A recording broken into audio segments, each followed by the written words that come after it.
Once upon a midnight dreary, while I pondered weak and weary over many a quaint and curious volume of forgotten lore, while I nodded, nearly napping, suddenly there came a tapping, as of some one gently rapping at my chamber door.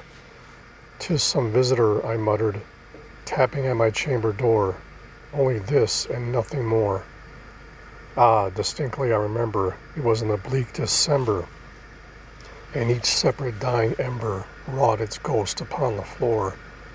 Eagerly I wished the morrow, vainly I had sought to borrow from my book surcease of sorrow for the lost Lenore, for the rare and radiant maiden whom the angels name Lenore, nameless here forevermore.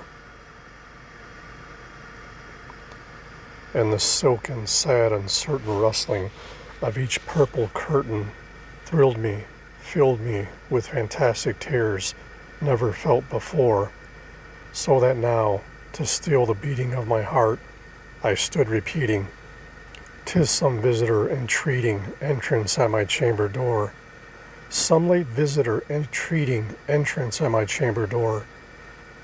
This it is, and nothing more." Presently my soul grew stronger, hesitating them no longer. "Sir," said I, "or madam, truly your forgiveness I implore. But the fact is I was napping, and so gently you came rapping, and so faintly you came tapping at my chamber door, that I scarce was sure I heard you. Here I opened wide the door. Darkness there, and never more. Deep into that darkness peering, long I stood there wondering, fearing, doubting, dreaming dreams no mortal ever dared to dream before. But the silence was unbroken, and the stillness gave no token, and the only word there spoken was the whispered word, Lenore. This I whispered, and an echo murmured back the word, Lenore. Merely this and nothing more. Back into the chamber turning, all my soul within me burning, soon again I heard a tapping, somewhat louder than before. "Surely," said I, "surely that is something at my window lattice. Let me see then, what the rede it is, and this mystery explore. Let my heart be still a moment, and this mystery explore. 'Tis the wind and nothing more." Upon here I flung the shutter, wind with many a flirt and flutter. In there stepped a stately raven of the saintly days of yore.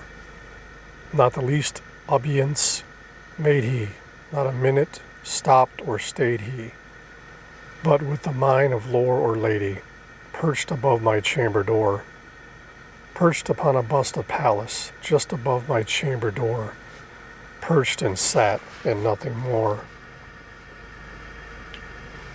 Then this ebony bird beguiling my sad fancy into smiling, by the grave and stern decorum of the countenance it wore. "Though thy crest be shorn and shaven, thou," I said, "art sure no craven, ghastly grim, an ancient raven, wandering from the nightly shore. Tell me what thy lordly name is on the night's plutonian shore." Quoth the raven, "Nevermore."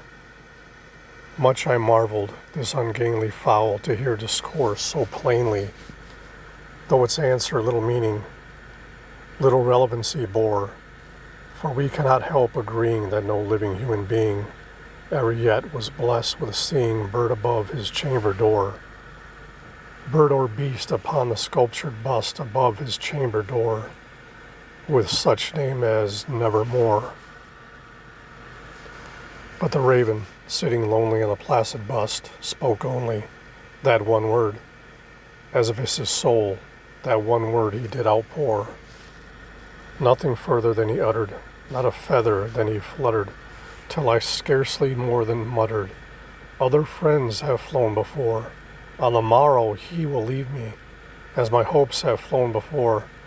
Then the bird said, "Nevermore." Startled at the stillness,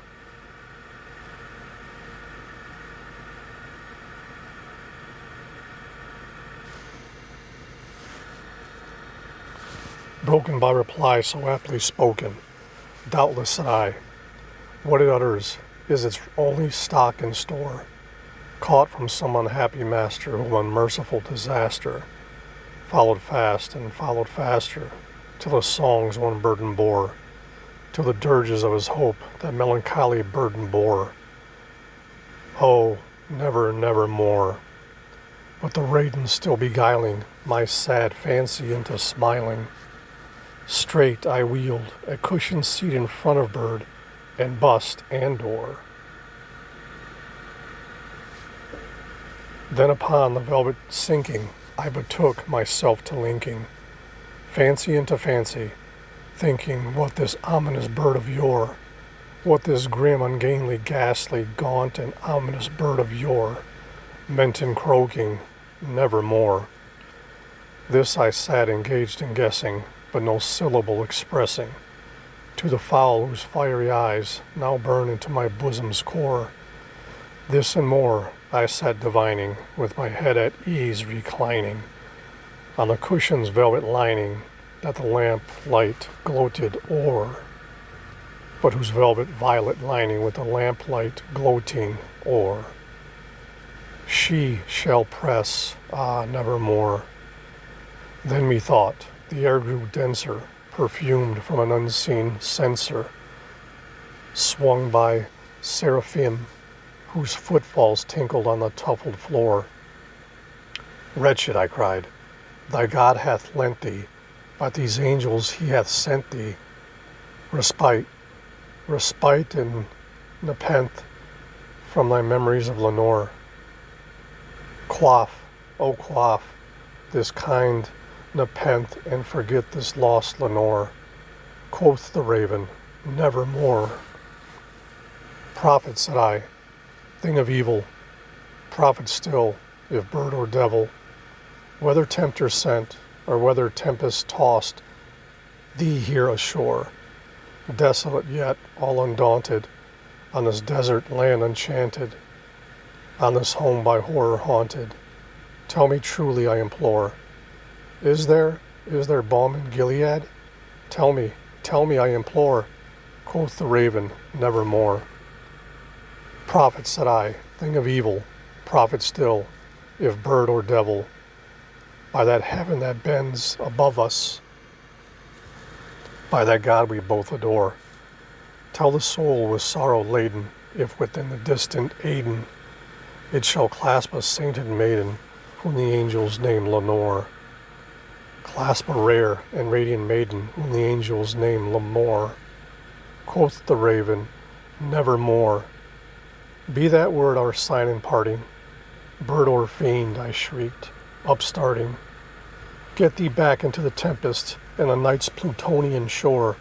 Leave no black plume as a token of that lie thy soul hath spoken. Leave my loneliness unbroken. Quit the bust above my door. Take thy beak from out my heart, and take thy form from off my door. Quoth the raven, nevermore. And the raven, never flitting, still is sitting